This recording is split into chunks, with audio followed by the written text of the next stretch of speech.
Committee গঠনে আমি আসলে এই দায়িত্বের জন্য কোনোভাবেই যোগ্য না। আমি ব্যক্তিগতভাবে শারীরিকভাবে খুবই একজন অসুস্থ ব্যক্তি। আর এত বড় বরিশাল জেলার মতো এত বড় একটি এরিয়ার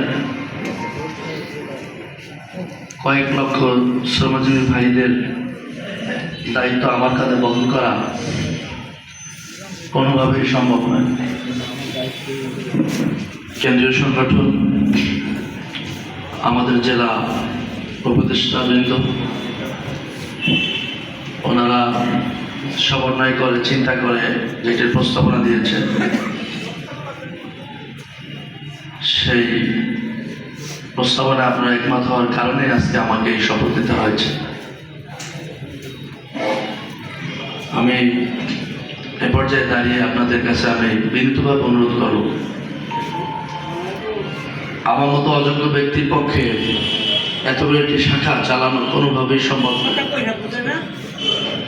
যদি আপনারা আমাকে সহযোগিতা করেন তাহলে হয়তো বা আপনার পাশে আমি থাকতে পারবো।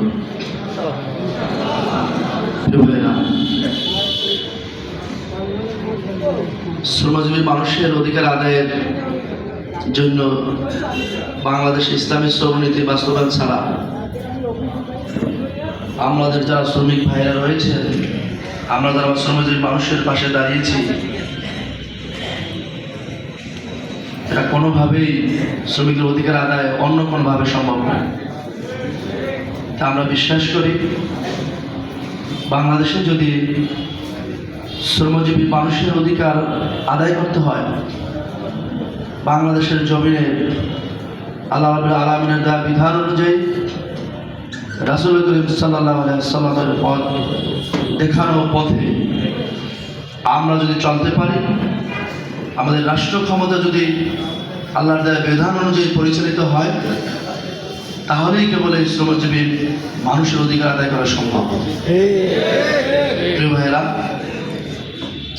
আমার চাইতেও এখানে শত শত যোগ্যতম ব্যক্তি মঞ্চে রয়েছেন, হলরুমে রয়েছেন। আমি চাইনি আসলে এইরকম একটি মহান দায়িত্ব আমার উপরে আসুক। আল্লাহ তাআলার সিদ্ধান্ত আমাকে মেনে নিতেই হয়েছে।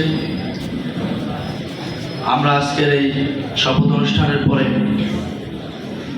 আপনাদের কাছে করজোড়ে অনুরোধ করছি যে আমাদের এই শ্রমজীবী ভাইয়েরা যারা ময়দানে কাজ করেন, যাতে এখান থেকে গিয়ে আমাদের যে নতুন দায়িত্ব যে সমস্ত ভাইদের উপর এসেছে বা আসবে, তাদেরকে আপনারা সার্বিক সহায়তা করবেন। পারবেন তো আপনারা? আপনারা সহযোগিতা করলে আমাদের এই ময়দান চালানো সম্ভব। আল্লাহ তাআলা আমাদের যোগ্যতা আরো বাড়িয়ে দিন, আমাদের ভুল ত্রুটি ক্ষমা করে দিন, আমিন। ময়দানকে সঠিকভাবে পরিচালনা করার তৌফিক দান করুন, আমিন। আসসালামু আলাইকুম ওয়া রাহমাতুল্লাহ।